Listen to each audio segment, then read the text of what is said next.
Traditional religion in relation to Vedic principle. Diamond discussed. The Hinduism and the Judaism are not proselytizing religions. It means toleration, but it is neither liberalism nor love. To a certain extent, it is but a passivity, and to a strict psychoanalyst, it is a kind of inertia. All the major religions of the world are proselytizing, and it is an open declaration that they do not love man as a man, but they love to increase the boundary line and numbers in relation to their fold and ism. Swami Vivekananda pointed out, as politics and not love. Any student of history with a sense of rationality will come to this conclusion, as every page of the history of religion will evince it. No doubt, all the teachers had a bona fide purpose to conquer by love, but their bigoted and fanatical followers upset everything. The religions advanced and accepted more areas and more different groups of the humanity, not by souring the bliss of love, but by drenching the humanity with blood. So to love all is a sorry figure and a bygone terminology. The humanity has this divine tendency, but animal passion being predominant could not achieve this noble purpose of establishing a world of love. The Vedic principle runs thus: I love myself best, let me be one and all. Ekaham Bahusam. How to be? Universal love. Diamond discussed. Through the medium of Raj Yoga, it is experienced that the same self is in one and all. It is but an individual experience. It is also called the visualization of God, or in the Vedic term, to attain the Supreme.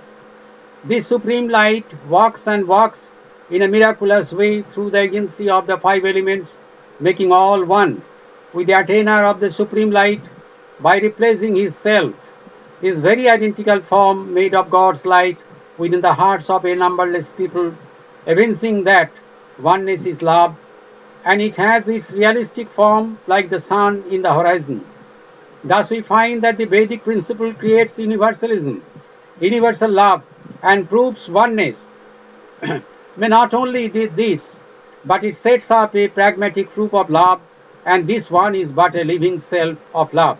Of course, this operation takes place within the hearts of the mankind and not in the outside world. And furthermore, no evidence is to be brought forth, as the members of the humanity are themselves seers and knowers. This oneness will unite all into one through love and love only, as it is self-evident and not an empty sound known as universal love. The Vedic truth, Brahma is a living human being. Sri Ramakrishna says, a man seldom attains knowledge. Sri Ramakrishna's knowledge has got two aspects. One, to visualize Atma or Bhagavan or Brahma in the seventh plane, the rarest thing which ever happens with a man, but it does not tantamount to the supreme light, Paramajyoti of the Vedas. Two, to be merged in the first cause or the absolute or the law yoga, where no ego consciousness pervades, and then to come back and declare to the humanity that Brahma is Avang Manosa Gocharam, that means Brahma is beyond the conception of mind and speech. At the outside, a man starts to know the Supreme One, but after his journey's end, he comes back and says, well, nothing can be known of Brahma. It is a negative knowledge, and this description of Brahma is an erroneous one, as given by Sri Ramakrishna. With the Vedas, Brahma is a living man. He distributes his Brahmahood to others. The recipients experience, acknowledge, and announce. Brahma is one, and the recipients get oneness with him. This is knowledge. I am all is one, and one with me. Or in plain language, I am Brahma, and the whole humanity is Brahma with me. It is the grand equality of the French Revolution, wherein the humanity demanded equality. It lies in an unmanifested condition in the atmic zone of their own bodies. Subconscious state ventilated it through vocabularies, but in the atmic sphere it is factual and demonstrates its proof. In Brihadaranyaka Upanishad, a progressive attempt was made to conceive of Brahma.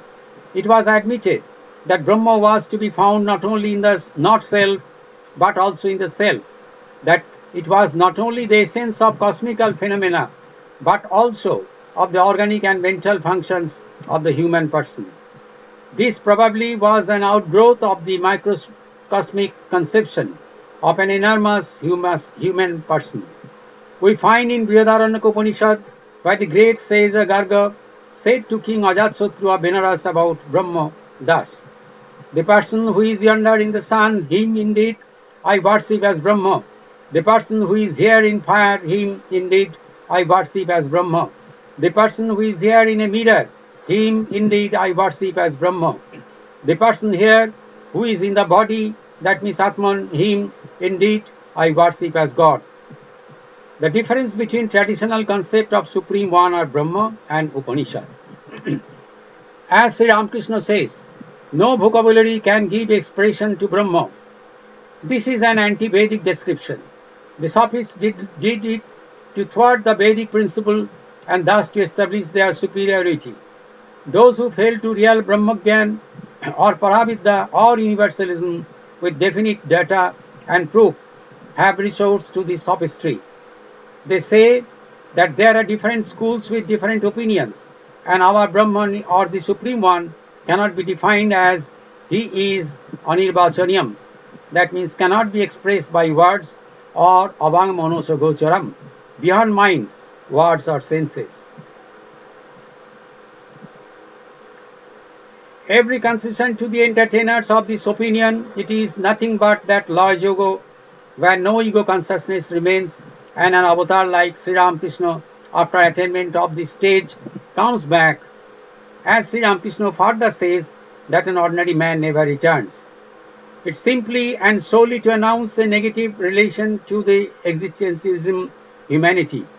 Against such data or sophistry, the Vedic mantra speaks for itself. And thus the blessed man, rising from the lower physical plane to the seventh plane, attains the supreme light, and in his own form, made of God's light, appears within myriads of people to prove his attainment of the supreme light of the Brahmahood, as he is the perfect and the supreme one. Chandaka Upanishad. This man will assume the form and again specified in the following: Thou art woman, thou art man, thou art boy and also girl.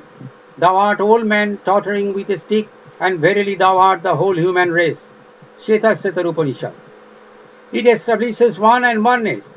It is a positive declaration as it will be announced by myriads of people, and thus it sets at naught the negative school of anirvachanyam, inexpressible in words, and apabodesham, that means indescribable.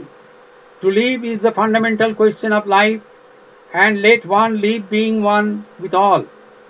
If an individual is the supreme one or the perfect one, let him make all as one with him, that is perfect, and live in eternal bliss.